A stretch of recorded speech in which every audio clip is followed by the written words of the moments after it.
Exercise 26 on page 44.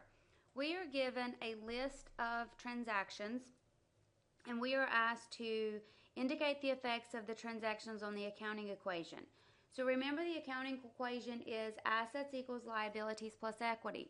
If assets equals liabilities plus equity, we will always have at least two accounts that are affected because the assets side of the equation has to equal the other side of the equation of liabilities and equity. If one asset goes up, then the other side of the equation has to go up as well so that it balances. So if assets go up, then either the liabilities or equity account have to go up so that they both balance, or you may have one asset go up and one asset go down. If one asset goes up, one asset goes down, the net effect of the assets is unchanged. Each individual asset is affected, but the total effect of assets is going to be zero. So the total effect of assets is zero, total effects of liabilities and equity is zero, so we're still in balance. The assets may go down, which means the liabilities and equity account our liabilities and or equity account has to go down as well.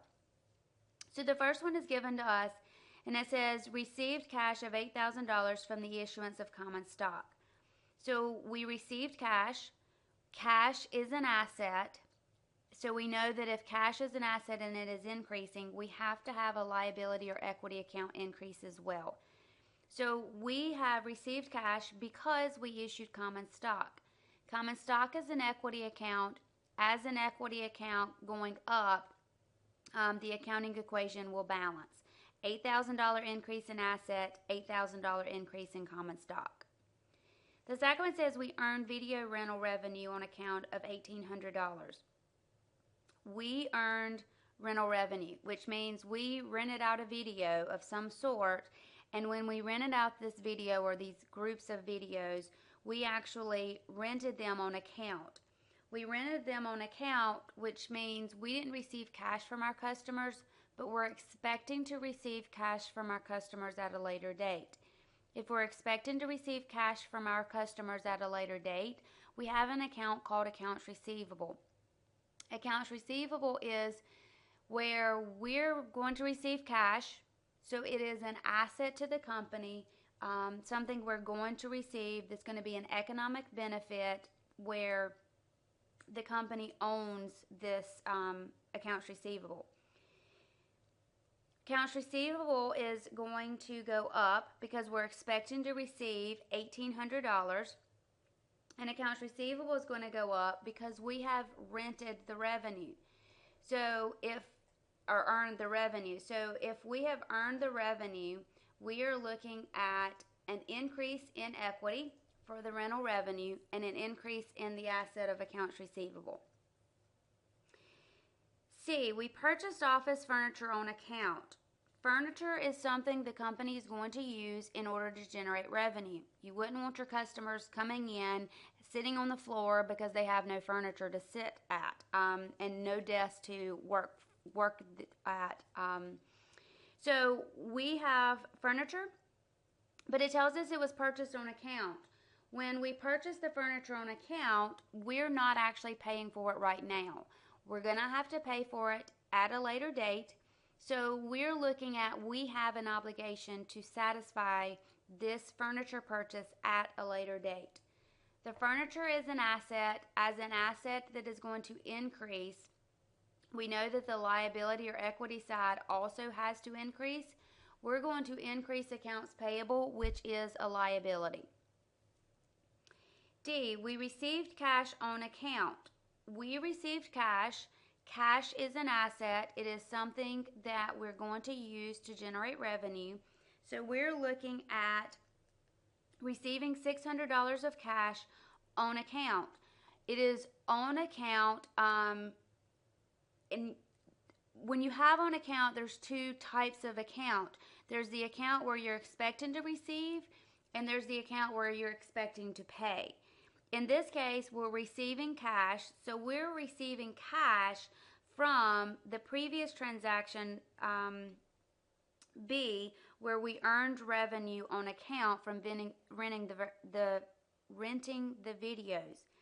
So notice that in transaction B it was $1,800 and we're only receiving $600 in transaction D. This is because we haven't collected from everybody. We will collect more at a later date, but you can only recognize what you have actually had take place at that point. So we have received cash of $600. So cash is an asset. It's going to increase. As cash increases, we're going to decrease accounts receivable.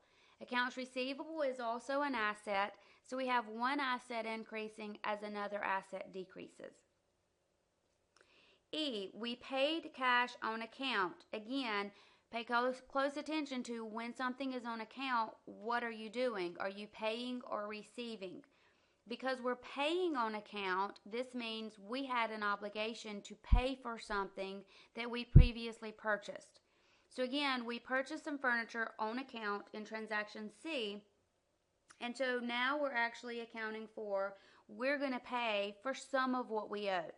We're not paying all of it at this point. We're going to pay just $100 on account. So cash is an asset. Cash as an asset is going to go down when it is paid. The account that we're paying is accounts payable. Accounts payable is a liability. As we pay the liability is going to go down. So the asset side of the equation goes down, the liability side of the equation goes down. F, we rented videos and received cash of $300. So this is very similar to what we did in transaction B. We earned video rental by renting the videos. The difference in B and F is that in B it was on account, and F we received cash. So if we received cash, cash is an asset. Assets are going to increase as we receive the cash. And the reason that we're receiving the cash is because we rented the videos. When we rent the videos, that is our revenue for our company. G, we paid our monthly office rent of $900. When you rent a building or a space, you are incurring a cost in order to generate revenue. You need a place to have your business, and so this is just one of those costs of being able to generate revenue. The cost of generating revenue is going to be an expense. Because we paid $900, our cash is going to go down by the amount that we paid. So cash is going to go down. Cash is an asset. Assets are going to go down on the left of the accounting equation. On the right of the accounting equation, we're going to account for the retained earnings is going to go down because of the rent expense. So we have a decrease in equity because retained earnings went down because of an expense.